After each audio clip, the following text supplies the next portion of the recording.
Ang akala nga ng lahat ay tapos na ang karera ni Alex Cabagnot sa PBA sa paglalaro ng basketball dahil alam naman natin na natapos na rin ang kanyang kontrata sa San Miguel Beermen at pinabigay nga siya sa Terra Firma Jeep. Tapos sa Terra Firma Jeep naman ay hindi nga siya masyadong nakakapaglaro.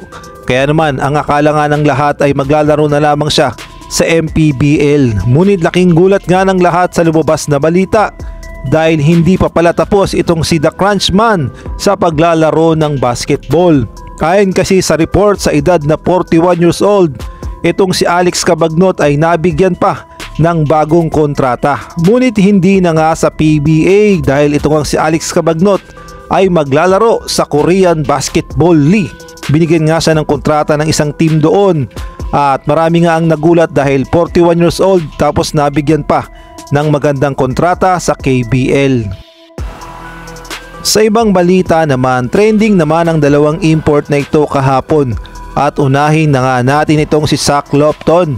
Alam naman natin na itong si Zach Lofton ay import ng Meralco Bolts at siya nga ay masasabi nating napakagaling na import at umi-score ng almost 54 points. Ngunit sa kabila nga ng kanyang galing ay meron pala itong kuliling dahil kahapon ay tinopak nga itong si Zach Lofton at nagkaroon nga siya ng attitude problem. Dito ngayon makikita natin na sinusuntok-suntok niya sa hangin tapos sinira pa yung kanyang jersey.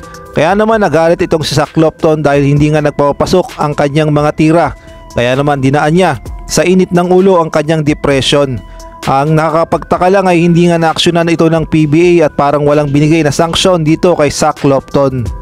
Samantalang ito namang si Ivan Aska ay inaway naman itong si Terence Romeo matapos nga ang hindi nila pagkakaintindihan dahil lamang sa bola. Nagalit nga siya kay Terence Romeo at dito nga ay makikita natin na para bang pinapahiya niya na si Terence Romeo dahil lamang hindi sila nagkaintindihan kung sino nga ba ang titira ng bola.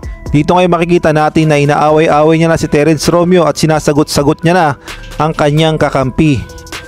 Ngunit bandang huli ay nagkaayos naman ang lahat at nagpaliwanag na nga itong si Terence Romeo kung ano nga ba ang tunay na nangyari. 4 seconds, punta ako sa kanya and then pinakita niya sa akin yung bola. So, pag pinakita niya sa akin yung bola, akala ko i-handle ko. So, pag ganun ko, pag kuha ko, then hindi niya binigay kasi i-fake handle pala niya. So, nagka-misunderstanding kami, which is pareho namang true decision. Kasi ako, pag naawakan ko yun, cash and shoot ko na kasi 4 seconds na alam. Pag siya naman,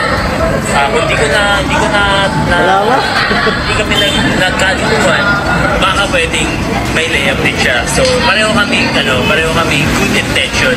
So, yung hit of the game pareho kami gusto na syempre, ma-score yung bola. All good kami, like walang problema. Sabi ko nga kay Ivan pagkatapos, so, ito yung hadal namin, nag-thank you ako sa kanya. Ivan, thank you for helping us. Ganyan. Marami tuloy ang nakakamiss dito kay Justin Brownlee na alam naman natin na isa sa pinakamabait na import na naglaro sa PBA.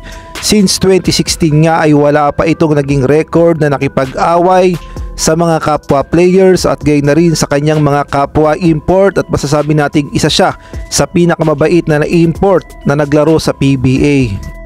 At for the record na rin sila Lata lamang ang kauna-unahang player na nagpainit ng ulo ni Justin Brownlee. Dito nga ay makikita natin na napikon talaga ng todo si Justin Brownlee. Ngunit ito nga ang kauna-unahang pagkakataon na nakita nating nagalit talaga itong si Justin Brownlee dahil hindi naman niya ugali yan. Sadyang napikon lang talaga siya kay Lalata at humingi na rin siya ng pasensya.